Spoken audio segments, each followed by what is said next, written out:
pada Juni 2025, Presiden Prabowo Subianto itu hadir di St. Petersburg International Economic Forum atau yang kita kenal SIEF di Rusia.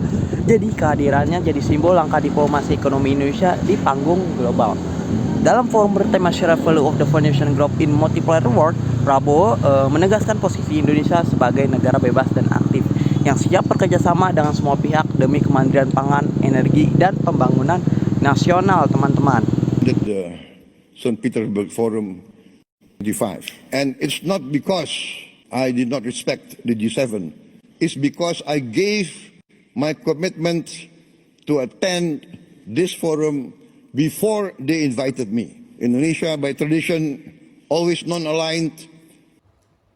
Saat jadi pembicara dalam SPIEF 2025 pada 20 Juni lalu, Prabowo menegaskan bahwa sikap Indonesia tidak memihak pada blok manapun.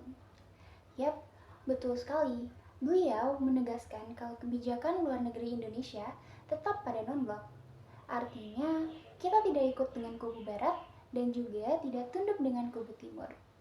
Kita berdiri di tengah, bersahabat dengan semua pihak, namun tetap menjaga kemandirian dan kepentingan nasional negara kita sendiri.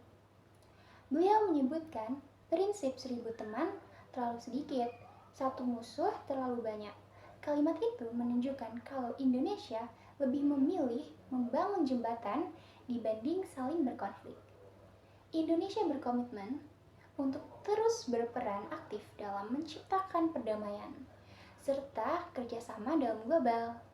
Pernyataan ini menegaskan kelanjutan dari prinsip politik luar negeri Indonesia yang bebas aktif. Dalam konteks dunia multipolar saat ini, kebijakan non-blok dianggap semakin relevan karena memungkinkan Indonesia berperan sebagai jembatan dialog dan kerjasama internasional di antara negara-negara besar yang tengah bersaing. Presiden Prabowo menjelaskan bahwa di tengah ketegangan geopolitik dan rivalitas ekonomi global, Indonesia memilih untuk meningkatkan peran konstruktifnya dalam menciptakan stabilitas dan perdamaian dunia. Melalui pendekatan ini, Indonesia dapat memperkuat hubungan diplomatik dengan berbagai pihak, termasuk Rusia, Tiongkok, negara-negara BRICS, dan juga Uni Eropa, tanpa kehilangan independensi kebijakan luar negerinya. Dengan demikian, pidato Prabowo di SPIEF 2025 bukan hanya pernyataan politik luar negeri, tetapi juga sebuah penegasan identitas diplomatik Indonesia, negara yang berdaulat, moderat, dan berkomitmen pada perdamaian dunia. Ini memperlihatkan kesinambungan antara doktrin bebas aktif klasik dan pendekatan realis pragmatis dalam politik luar negeri Indonesia yang kontemporer. Saya Rama Wijonarko akan menganalisis pidato Prabowo Subianto. Let's go! Pada menit 1.14, Prabowo Subianto bercakap, Indonesia views this forum as an opportunity to build strategy and trust, yang bisa diartikan sebagai membangun kepercayaan strategis. Kutipan ini masuk ke dalam metafora, yang bisa diartikan lagi sebagai kepercayaan. Kepercayaan itu adalah konsep abstrak, tetapi penggunaannya dengan kata membangun itu bisa disamakan seperti bangunan atau jembatan yang harus ada upaya didirikan dan diperkuat. Di menit 2.30, Bapak Presiden Prabowo Subianto bercakap, so in 10 years there will be 10 new Singapores in South Asia. Percakapan ini masuk ke dalam analogi yang beralasan membandingkan jumlah total pertambahan penduduk baru yang lahir di Indonesia dalam 10 tahun dengan negara lain yaitu Singapura. Pada menit 2.49, every Indonesian leader must consider how to feed 5 million new mouths each year.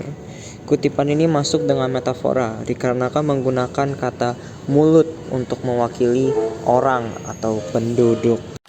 Pada menit 4.47, di pidato menyatakan bahwa however, these vast resources, if not managed wisely, can be cursed for its own people. Kutipan ini masuk dengan metafora dikarenakan kata kutukan adalah suatu yang membawa malapetaka. Ini secara tidak langsung menyamakan kegagalan pengelolaan sumber daya dengan kekuatan supernatural yang membawa kesialan besar. Dalam analisis gaya pidato Prabowo itu nunjukin pengaruh kepribadian yang dimana pengalaman pribadi terhadap arah politik luar negeri, yang dimana nunjukin kuatnya unsur idiosinkratik. Nah, dari sisi kepribadian Prabowo Subianto punya need for power tinggi, di mana ia memiliki percaya diri besar dan gaya bicara tegas khas militer dan selalu menekankan kemandirian dan kedaulatan nasional. Nah, tanda pemimpin ini mempunyai kontrol penuh atas kebijakan negara. Secara keyakinan atau belief system, dia ini realistis dan nasionalis, yang dimana dunia dilihat sebagai arena kompetisi. Jadi Indonesia tuh harus kuat dulu baru kerjasama dengan negara lain. Jadi pidato Prabowo di SPF 2025 menggambarkan sosok pemimpin yang tegas, nasionalis, dan berorientasi pada kemandirian bangsa. Cerminan ini sangat jelas dari faktor idiosinkratik dalam politik luar negeri.